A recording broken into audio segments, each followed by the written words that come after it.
जालना नांदेड समृद्धी महामार्ग बाधित शेतकऱ्यांनी कोरड्या विहिरीत बसून आंदोलन केले।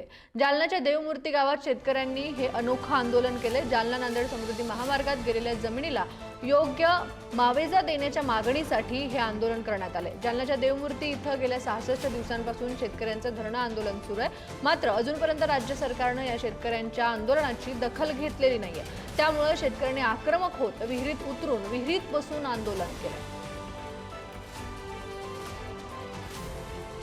दुपारनंतर काय निर्णय नाही झाला तर आम्ही सगळेही आणखी पुढचा निर्णय घेऊ, पुढची टोकाची भूमिका घेऊ।